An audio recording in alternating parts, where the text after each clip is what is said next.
Selamat pagi pemirsa, selamat datang bersama saya Eugenia di series jurnalisme kali ini dengan topik besar pembangunan Kota Bandung.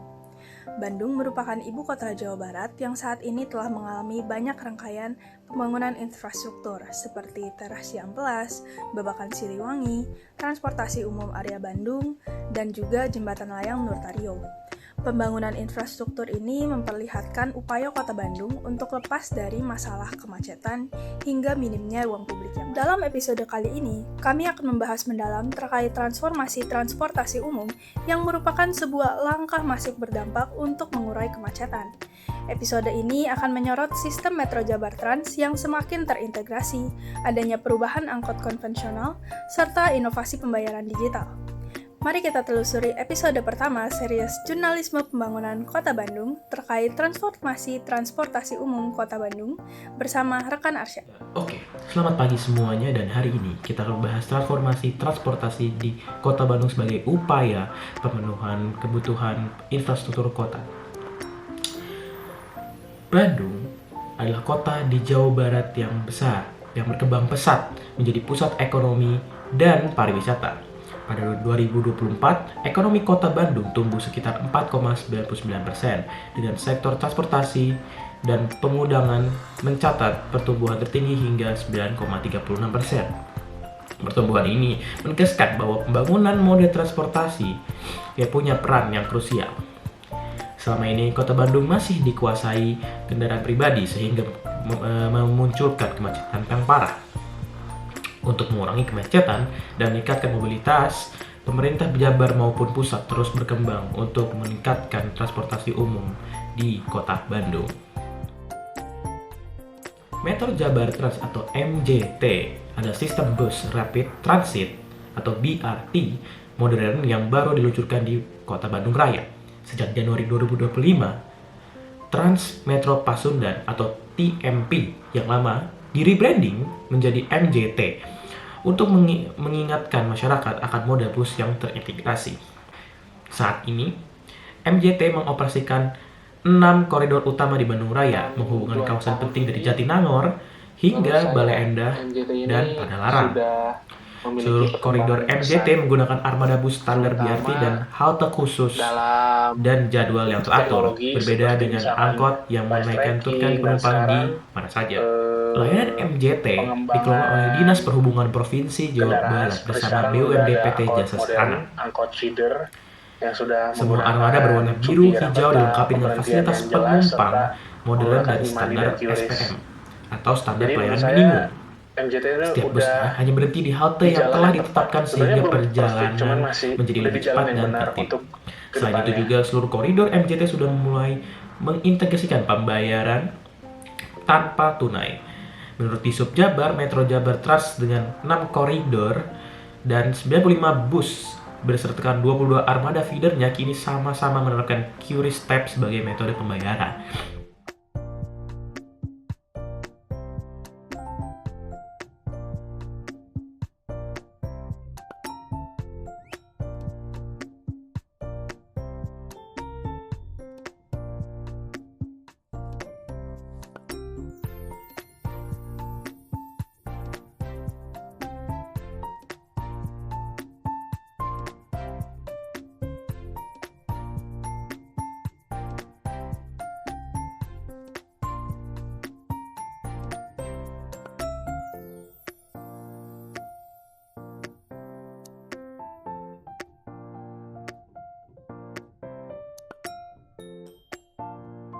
Seiring berjalannya MJT, armada angkot konvensional di Bandung juga bertransformasi menjadi mode feeder yang tertib.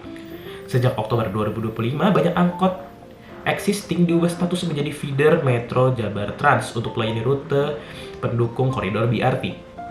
Rute pertama misalkan menghubungkan Simpang Soekarno-Hatta, Kiara Condong, dan Pasar Baru yang mengintegrasikan kawasan pemukiman dengan koridor utama BRT. Perbedaan utamanya adalah aturan operasional yang lebih ketat.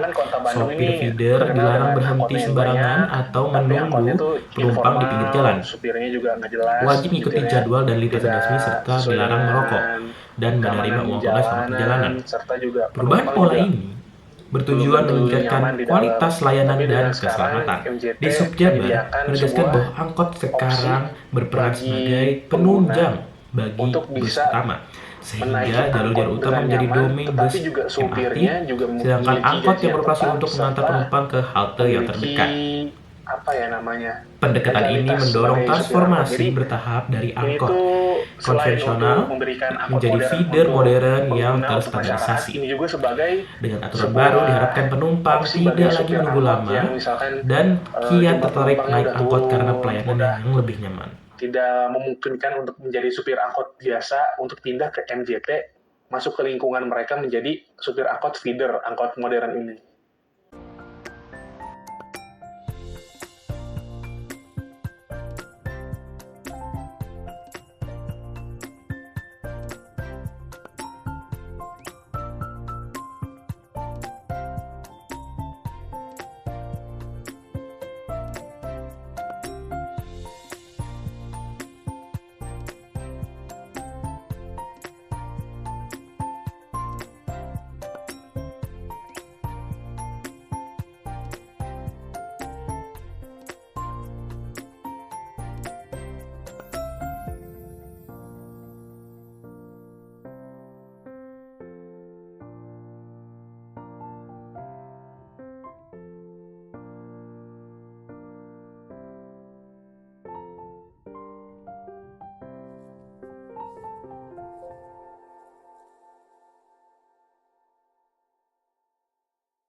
Semua moda transportasi umum baru yang ada di Bandung kini menerapkan pembayaran non-tunai sepenuhnya. Di Subjabar menyatakan feeder Metro Jabar Trans memakai kartu uang elektronik seperti Bank Mandiri, BNI, BRI, BCA maupun KMT Jakarta dan kris digital untuk transaksi. Penumpang dapat membayar melalui scan QRIS atau inovasi terbaru QRIS Tap menggunakan NFC di smartphone. Sistem digital ini memudahkan penumpang untuk menekan potensi penyalahgunaan uang tunai. Misalnya Bank Indonesia melakukan QRIS Tap mempersingkat waktu transaksi menjadi hanya 3 detik saja. Salah satu tonggak penting adalah revitalisasi Terminal Loe Panjang, terminal A terbesar di Kota Bandung. Pada Februari 2024, Presiden Jokowi meresmikan terminal ini setelah renovasi total. Konsep barunya adalah mixed use. Artinya terminal tidak hanya sebagai tempat naik dan turun, tapi juga menjadi pusat kegiatan ekonomi dan sosial. Menteri Perhubungan menyebut terminal ini telah direvitalisasi agar dapat menjadi pusat kegiatan masyarakat dan mendorong perekonomian setempat. Perubahan fisik terminal ini pun besar, seperti halaman yang luas sekitar 30.700 meter persegi yang diperbaiki total dengan dana revitalisasi sekitar 80 miliar dari APBN. Hasilnya, terminal Loe Panjang kini melayani sekitar 637 bus per hari dengan rata-rata 5.260 penumpang per hari. Fasilitas baru seperti ruang tunggu yang nyaman, keamanan lebih baik, dan halte bus yang tertata rapi dirancang untuk menarik penumpang kembali menggunakan bus. Dengan demikian, terminal tidak lagi kumuh seperti dulu, melainkan berubah jadi simbol transportasi modern yang mendukung pergerakan warga dan perilaku usaha lokal.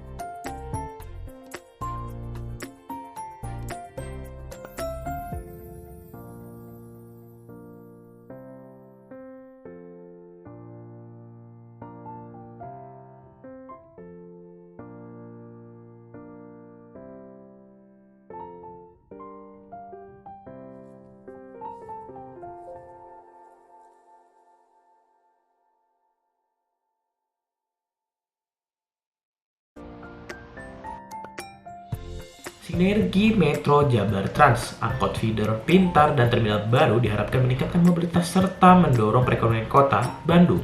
Pembaruan ini membuat akses antar wilayah Bandung Raya semakin cepat dan nyaman, sehingga orang lebih mudah pergi ke sekolah, kantor, atau pasar tanpa harus naik kendaraan pribadi. Bagaimana BPS mencatat pertumbuhan ekonomi Kota Bandung pada 2024 adalah 4,99%, di mana sektor transportasi tercatat lonjakan tertinggi yaitu 9,36%. Artinya, perbaikan transportasi memang sudah menjadi penggerak utama ekonomi lokal.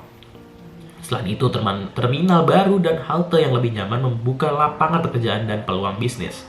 Misalnya area komersial di Terminal Loy Panjang bisa menampung kios dan kafe sehingga usaha kecil menengah ikut tumbuh. Dengan jaringan bus dan angkot terintegrasi serta sistem pembayaran digital, biaya logistik juga dapat menurun karena waktu tempuh lebih singkat dan transparan.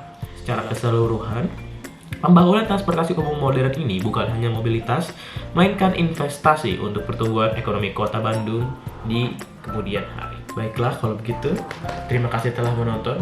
Sekian dari saya. Wassalamualaikum warahmatullahi wabarakatuh.